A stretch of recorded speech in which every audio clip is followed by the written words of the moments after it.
మహారాష్ట్రలో వర్షాలు దంచి కొడుతున్నాయి.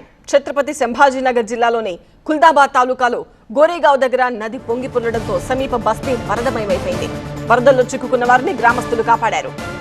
మహారాష్ట్రలో వర్షాల ప్రభావం కొనసాగుతోంది. లాతూర్ జిల్లాలోని తపసే చించోళి గ్రామ సమీపంలో ప్రాణాపాయం తప్పింది. గడవేవాడి వంతెనపై దాటుతుండగా తండ్రి కొడుకు కొట్టుకుపోయారు. కేకలు వేయడంతో సమీప గ్రామస్తులు పొదల్లో చిక్కుకున్న వారిని కాపాడారు.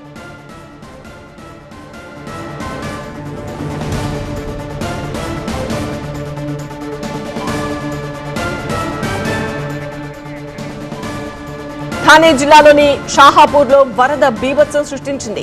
భారీ వర్షాలతో సాబ్గావ్ వంతెనపైకి వరద నీరు చేరి పూర్తిగా మునిగిపోయింది. దీంతో షాహాపూర్ పరిధిలోని పలు గ్రామాలకు రాకపోకలు నిలిచిపోయాయి. అధికారులు అప్రమత్తమై సహాయక చర్యలు కొనసాగిస్తున్నారు.